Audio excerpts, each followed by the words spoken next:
Hello chess fans, this is Rick from Chess to Impress with a video on youth versus experience, what defines a safe move. In round 2 of the 2021 US Championships, a funny moment happened in the game in the women's section between international master Carissa Yip and women grandmaster Tatev Abrahamyan. It's a nice example of how chess has developed over the years. Older players look differently at a position than young players do. Let's listen to the footage from the live broadcast of the St. Louis Chess Club YouTube channel. King e7. Again, I am a bit befuddled as to why this rook doesn't just put itself on g6. Right? I mean, Shut it down. less than instantly. Like, just do it. They talk about shut it down. Just put the rook there. There is one way to lose, actually, and that's to take something. That would be a really bad day at the office to see this show up on the board. We don't want this. We want to be able to play king takes knight on the next move. So, Rook g6. rook g6 answers the bell.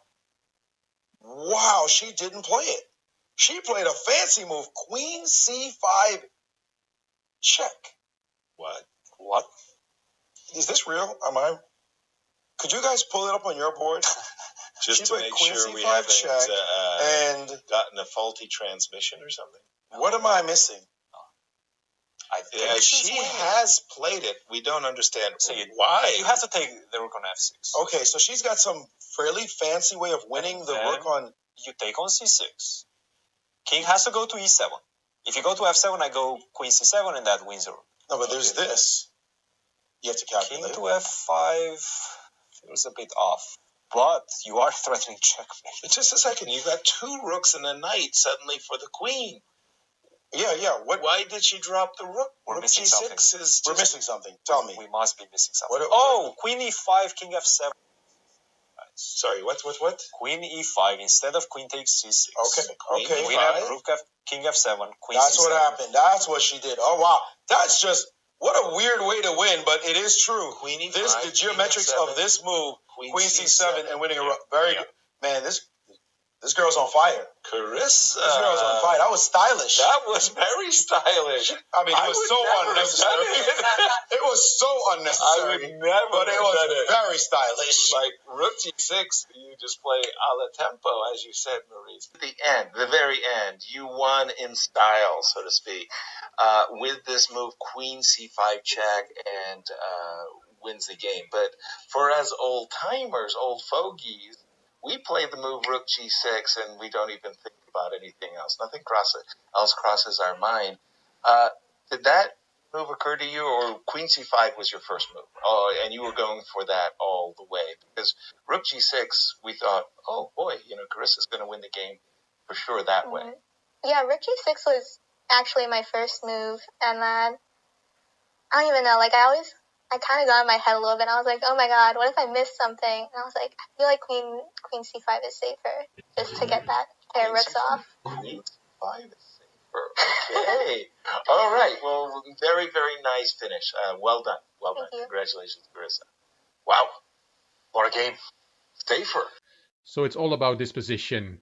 Black Tatev Abrahamyan has just played king e7. Carissa Yip is behind the white pieces. Here, rook g6 was the move suggested by Maurice Ashley and Yasser Seirawan. As they said, they would have played this in a heartbeat. It also swaps a pair of rooks, as the knight on g3 is attacked. Black can take on h5, but that's not an important pawn. International master Carissa Yip, however, thought it was more safe to play another move, a comment that baffled the Grandmasters. Times change, a new generation is playing our game now. Instead of rook g6, she played queen c5 check, and we saw that the Grandmasters struggled with that move for a while before they found Carissa Yip's idea. You have to take that rook, but white will get the rook back with queen e5 check, that was played in the game, king f7, and queen c7 check picks up the rook on d8.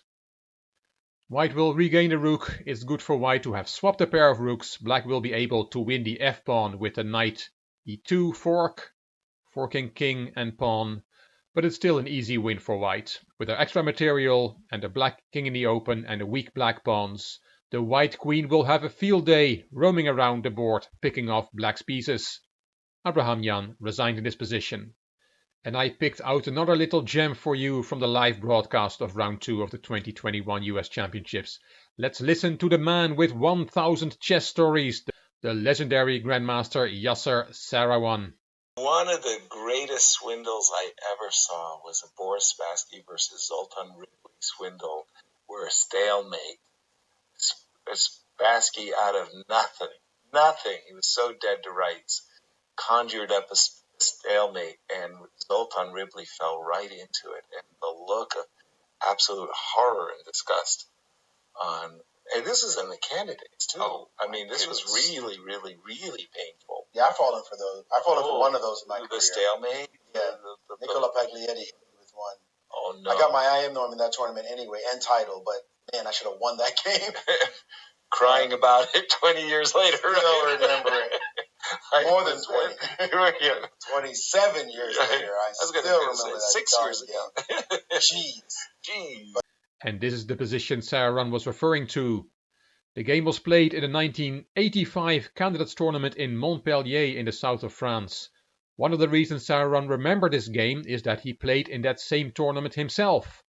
The game we refer to was played in round 4 with the Hungarian Grandmaster Zoltan Ripley playing white and the 10th world champion Boris Spassky with the black pieces. Ripley took on f3, he has just taken Spassky's last pawn and has a winning queen endgame with 2 connected passed pawns. But some technique is still required, queen endgames are notoriously tricky. Spassky gave a check and king h3 on move 81. Queen d2, queen g4 check, the king stepped into the corner, and there goes the h-pawn with a checkmate threat on g7. Spassky defended against a checkmate threat, and king h4, the king goes forwards. And Spassky has one last trick left, queen h2 check, and Ripley fell for it. He has to interpose the queen here, and white is still winning, but he played king g5 double question mark. Those former world champions are quite tricky, because here, do you see it? If you want to look for it yourself, put the video on pause, and can you see what Spassky saw, but Ripley did not? Yes, you can sacrifice the queen. Queen takes h6 check. You can try to play on with king f5, but the win is gone. This position is now a draw. The extra pawn for white does not help him. In the game, after queen takes h6 check, Ripley decided to take the queen, and that meant the game ended in a draw because of stalemate. Black is not in check, but has no legal moves. This game is a draw. Ripley is 70 years old now. The game was played 36 years ago, but I can assure you he still remembers it very well. I hope you liked this video, and that if you did, that you'll give it a thumbs up, that you'll subscribe to the Chess to Impress channel, and that you'll leave a comment. I will read them all and I will reply to them all. If you liked the video, it would be great if you could share it on social media by clicking the share button on YouTube. You can find me on Instagram, on Twitter and on Facebook. This is Rick for Chess to Impress. Thank you for watching.